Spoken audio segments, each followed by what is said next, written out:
kasih pertanyaan. Kalau di samping saya ada Ganja.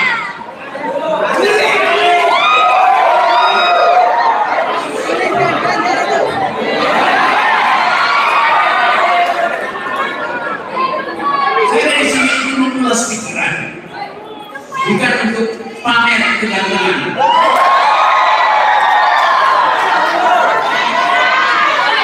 Bukan masalah bangsa mendesak perubahan ini. Saya mulai bertanya, tidak justru.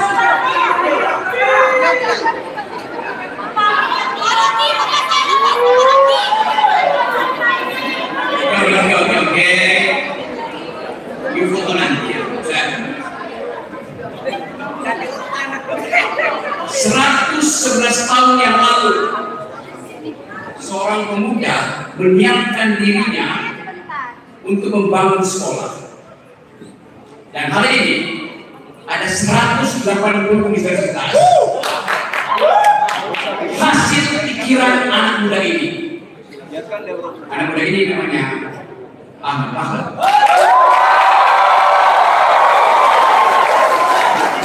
Ahmad Dahlan memilih menjadi public educator, pendidik.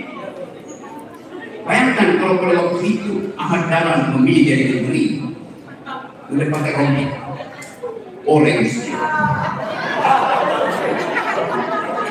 Tetapi Ahmad Dahlan meninggalkan kita pikiran, dan itu modal bangsa ini untuk tumbuh. Tidak kita dalam kegelapan hari ini di ruangan ini, tapi sang surya tetap bersinar. Karena itu aku rela hati menemui Muhammadiyah. Saya hafal lirik Mas Muhammadiyah.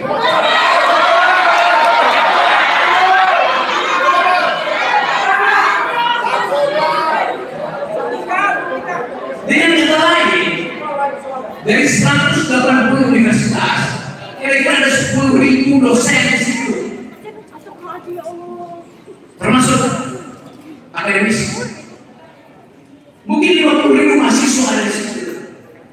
Jadi, kalau Muhammadiyah satu hal aja berhenti berpikir, IQ bangsa ini akan drop menurut saya.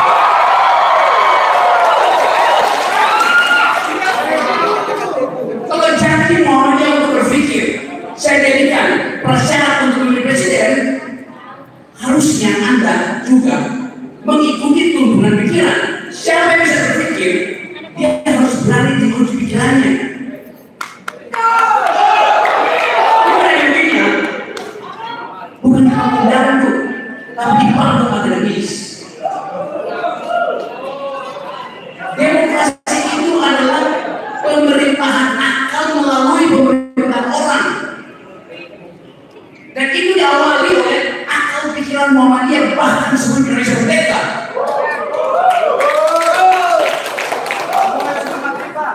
Kalau dibiarkan tadi calon presiden bertiga di sini, tidak ada tentukan siapa yang punya pikiran dan berani diuji pikirannya.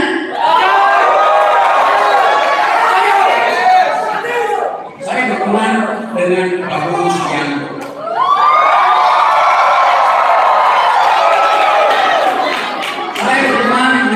Ganjar Pranowo. Saya berteman dengan Mahfud MD. Saya berteman dengan Anies Baswedan. Saya berteman dengan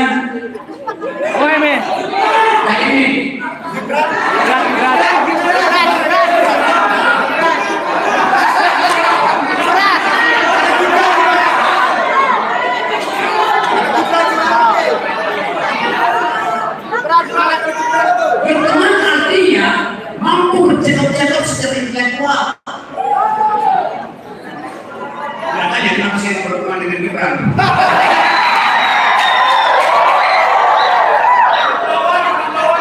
Karena saya nggak mau keracunan Pablo Escobar.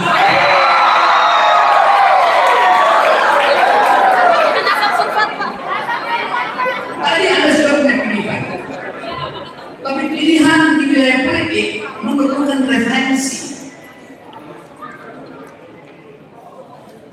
Saya kenal jalan pikiran Prabowo, tapi saya tidak kenal jalan pikiran Gibran.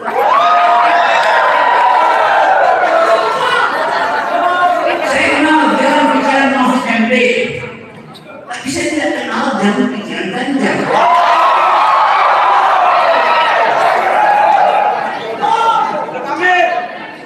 Jalan pikiran Anies, saya kenal karena dia aktivis bersama-sama. Tapi ini adalah mengenali jalan pikiran. Anda punya preferensi untuk tidak mau jalan pikiran, pilih berdasarkan emosi Anda. Tapi itu dia yang irasional, tidak dituntun dengan kecepatan mencari referensi. Mereka yang bikin Ganjar misalnya, ya karena Ganjar dekat dengan rakyat. Betul. Bagus. Selama Ganjar berperintah Jawa Timur, Jawa Tengah, Jawa Tengah provinsi termisah di Jawa. Kita mau berpencar dengan data, dengan pikiran, dengan argumen.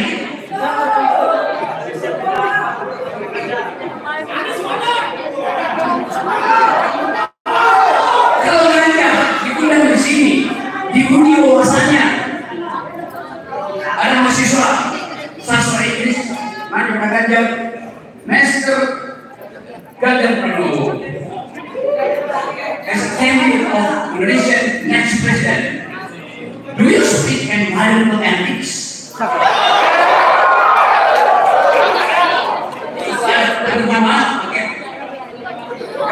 Ganjar bilang, yes, I do speak malas.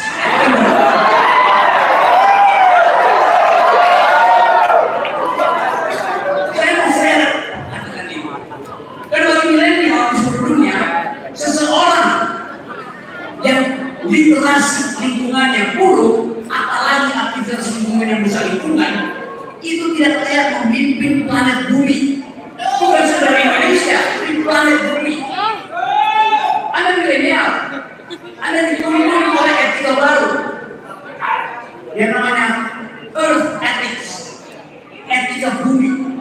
Menjadi pemimpin Indonesia sekaligus menjadi penentu apakah bumi ini akan tenggelam permasalahan global atau bisa diselamatkan dengan ide-ide environmental ethics. Jadi Anda milenial yang hidup dengan dua kecemasan bahwa bumi akan lebih panas, dan karena itu kita menyumbang pada demokrasi bukan dengan cara mengelulukan wajah seseorang di balik itu, tapi menguji pikirannya tentang ekologi. Anda akan disebut huruf kalau Anda memilih pemimpin yang karakter dasarnya adalah merusak lingkungan. Anda bisa pilih Prabowo, tapi kalau saya pakai parameter keamanan global, Prabowo pasti mengerti semuanya tentang global. Kalau saya pakai parameter lingkungan, kita tanya kenapa food estate gagal di Indonesia? Itu namanya referensi untuk memilih. Itu pentingnya mahasiswa membongkar latar pikiran dari calon-calon ini. Itu dasar berpikir kita. Kita jangan terbuka oleh panjangnya jalan tol yang dibangun oleh orang yang jalan pikirnya pendek. Saya kasih data ke ibu saudara. Saya sudah 3 kali naik Gunung Rinjani. Satu waktu saya naik Rinjani dan turun lewat desa Torean. Ada Torean aja nih. Siapa yang pernah naik Rinjani? Siapa yang pernah naik Rinjani turun lewat desa Torean? Gimana dia? Rinjani itu gunung terindah di dunia. Saya pernah naik banyak gunung di Indonesia di luar negeri, tapi belum ada gunung yang seindah Rinjani.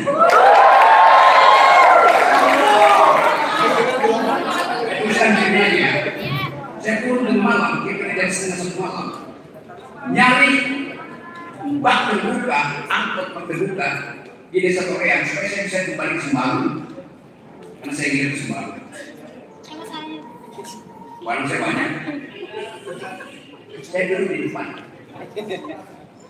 Pengemudi mengenali suara saya. Jauh sebelum saudara kenali suara saya. Pengemudi yang bilang begini, wah Pak Rocky ya? Iya, benar. Sekaligus saya mau cerita Pak Rocky, jam 9:30. Oke, apa? Seminggu ini saya sudah 2 kali mengangkut ibu hamil dari desa Korea menuju kabupaten untuk cari rumah sakit terdekat. Udah 6 kali dia baru hamil dan 2 ibu itu melahirkan di bak terbuka mobilnya.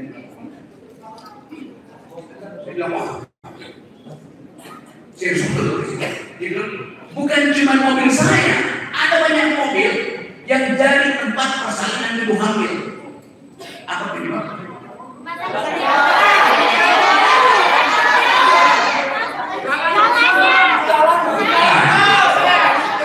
Penyebabnya sederhana. Jalan dari desa Korea ke rumah sakit terdekat 13 km yang diaspal cuma 1,3 km. Jadi itu berguncang-guncang di mobil dan melahirkan di mobil. Padahal kandungan ibu itu, rahim dia sedang mengandung bonus demografi. Pak Ade bisa bayangkan, ibu itu setiap hari dia tersenyum karena kehamilannya itu. Dia bayangkan akan menghasilkan manusia-manusia Indonesia yang akan jadi generasi emas 2045 berdasarkan janji Presiden Jokowi.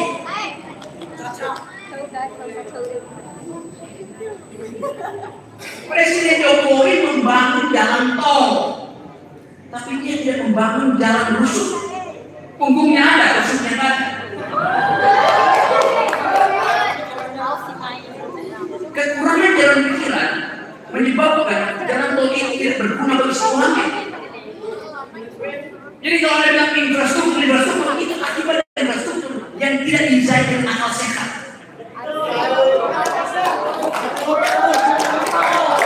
Bukan cuma di Korea. Satu waktu saya pergi masuk hutan di daerah Galuh Selatan, ketemu dengan petani tomat. Dia bilang begini, harga tomat bagus-bagusnya Pak. Tapi tomat saya, kalau saya bawa dari desa saya pergi ke pasar kabupaten terdekat, saya petik tomat itu masih fresh. Sampai di pasar sudah jadi jus tomat. Karena jalannya tidak diaspal. Goncang-goncang lama-lama kalau jadi jus tomat. Itu tidak terbaca di dalam pidato Jokowi tentang jalan tol. Yang ada jalan tol.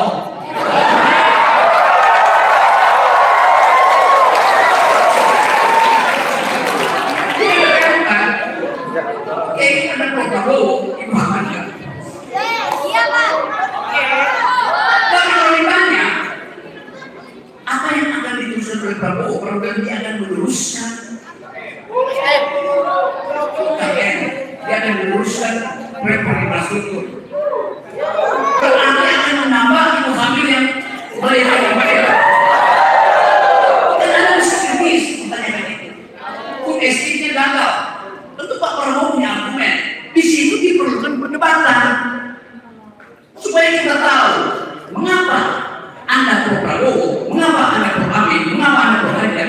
Setelah ada perdebatan konseptual, di mana perdebatan itu? Yang di forum akademis, di forum dangdut.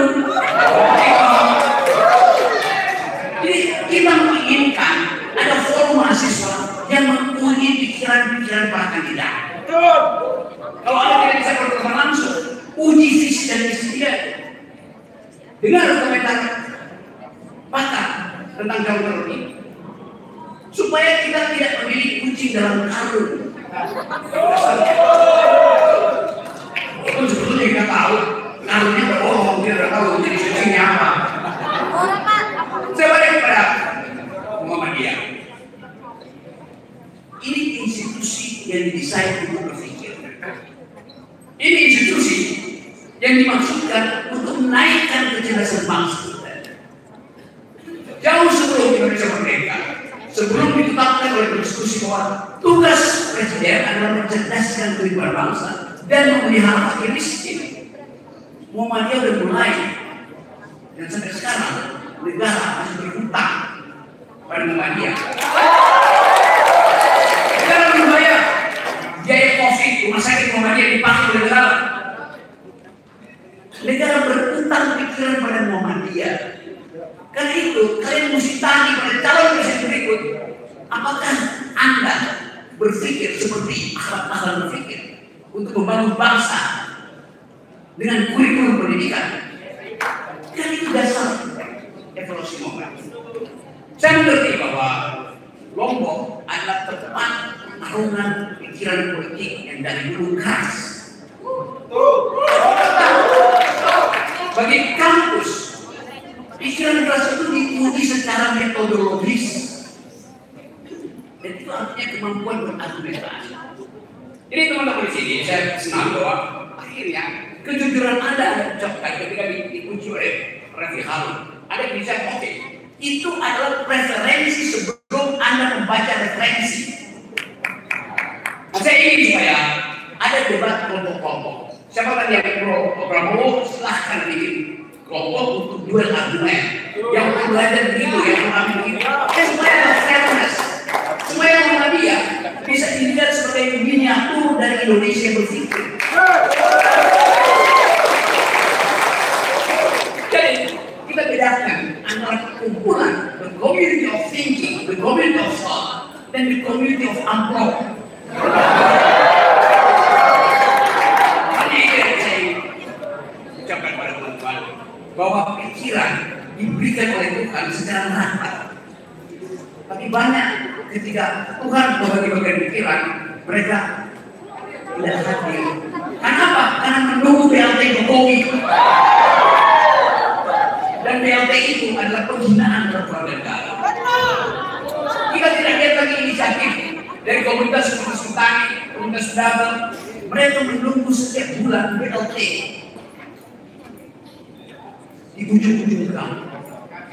Saya mau katakan ini supaya Anda sadar bahwa BLT itu adalah racun yang dimanfaatkan pada orang miskin. Kalau melihat statistik, 80% dari penduduk Indonesia hanya lulus SMP kelas 2. Ini bagaimana mungkin mereka berpikir tentang hal-hal yang abstrak? 80% penduduk kita itu lulusan SMP, enggak lulus SMP. Rata-rata studi pemilih kita kelas 7 tahun, artinya lulus SMP kelas 1, DO di kelas 1. Jadi itu yang membedakan demokrasi di Indonesia dengan demokrasi misalnya di Amerika, di mana calon presidennya diuji satu persatu karena kemampuan literasi dari pemilih. Tentu Anda punya literasi yang melampaui 80% itu. Tapi tugas Anda adalah membagi literasi Anda pada mereka yang tercecer, karena dia akan miskin, dia akan bodoh. Kita mesti bicara lagi. Karena siapa bertanggung jawab air? Yang adalah presiden. Kenapa? Karena presiden diwajibkan oleh konstitusi untuk dua hal: cerdaskan kehidupan bangsa, pelihara fakir miskin. Itu tidak terjadi. Setiap malam ada 19 juta orang Indonesia tidur dengan perut kosong karena kelaparan. Anak muda Indonesia yang punya gangguan mental jumlahnya 25,5 juta orang. Setiap bayi yang lahir hari ini sudah diberi hutang 50 juta oleh hutang negara. 1 dari 4 bayi yang lahir hari ini akan kekurangan mata 20% yang stunting. Itu fakta-fakta demografi yang harus ada di kepala kita. Jadi inilah seseorang setelah Anda punya referensi yang cukup. Hanya dengan cara itu kita menyelamatkan demokrasi. Hanya dengan cara itu kita mengatakan alumni Universitas Muhammadiyah dibekali oleh akal pikiran, disodorkan isu.